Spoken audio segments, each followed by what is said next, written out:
reunidos no estúdio. Vou falar um pouquinho sobre essa parte de mídia, né, da mídia fonográfica e seus formatos também, né? Contar um pouquinho da trajetória, como que era o rádio, por exemplo, no caso, né? O rádio contratava artista, né? Contratava o artista para poder cantar, viabilizar os programas, vários artistas, isso aconteceu. E do qual tinha um teatro, né? Tinha um teatro também, o pessoal se apresentava ao estúdio também. Com o tempo foi passando, claro, que a indústria fonográfica foi se aperfeiçoando, foi se instalando, e depois, automaticamente, veio 78 rotações, o disco de 78 rotações, em 10 polegadas, né? Aí se começou a ter, você não precisava mais contratar artista. Então, obviamente, que a música gravada lá ia rodar, né? Ia rodar nos aparelhos da rádio. Não haveria mais ter esse custo, né? Esse valor. Então, com o tempo também foi se aperfeiçoando, né? Essa parte da fonografia, essa parte técnica também da fonografia, praticamente feito em termos de goma laca, assim, o disco de 12 polegadas, assim, praticamente na década de 40, 46, 47, mais ou menos, foi se instalando cada vez mais, por intermédio das grandes gravadoras, as majors, né, RCA, né, a CBS, a antiga CBS também, e foi fazendo parte desse contexto, e por aí sucessivamente. Mas o que aconteceu na última mídia, por exemplo, assim, em termos de vinil, que você teve, houve a transição, como no Brasil toda a transição é um tanto quanto complicada também, a transição do vinil para a última mídia física mesmo que você tem em termos de gravadora, ou selo independente, você tem o CD, né? E ficou aí como uma promoção para você apresentar nas rádios, né? Para se tocar, para você ter uma qualidade de som melhor. Obviamente porque rádio, né, é mais áudio, então a gente prefere muito mais pegar o CD, gravar em Wave ou MP3, porque a qualidade de som é um tanto quanto melhor.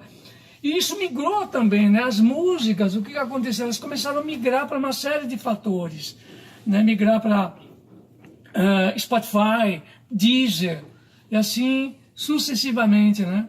Mas, por exemplo, assim, para nós de rádio é importante você ter a mídia física. Mesmo que ela venha do ponto de vista das plataformas digitais, você tem que arquivar isso. De uma forma em pastas, né?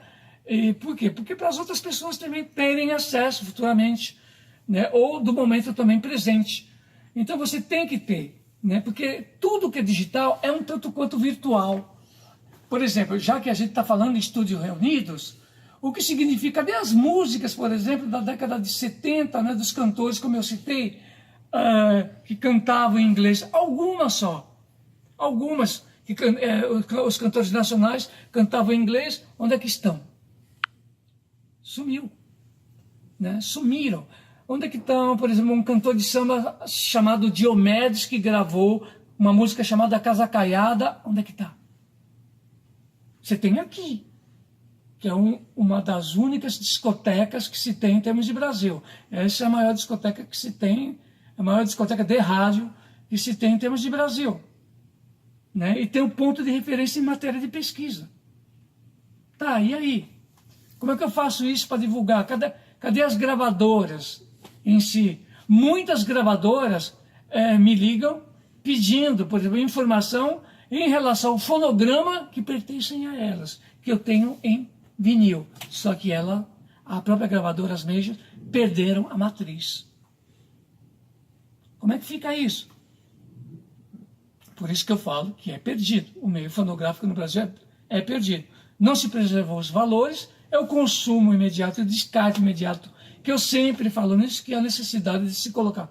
Disco é cultura, e a necessidade de se ter um comportamento diferente em matéria de rádio, em matéria de gravadora, ou independente, ou das majors, ou as grandes, né, como eu falei, mas a necessidade de um comportamento diferente em relação à parte da fotografia em si. Senão, tudo vai se perder.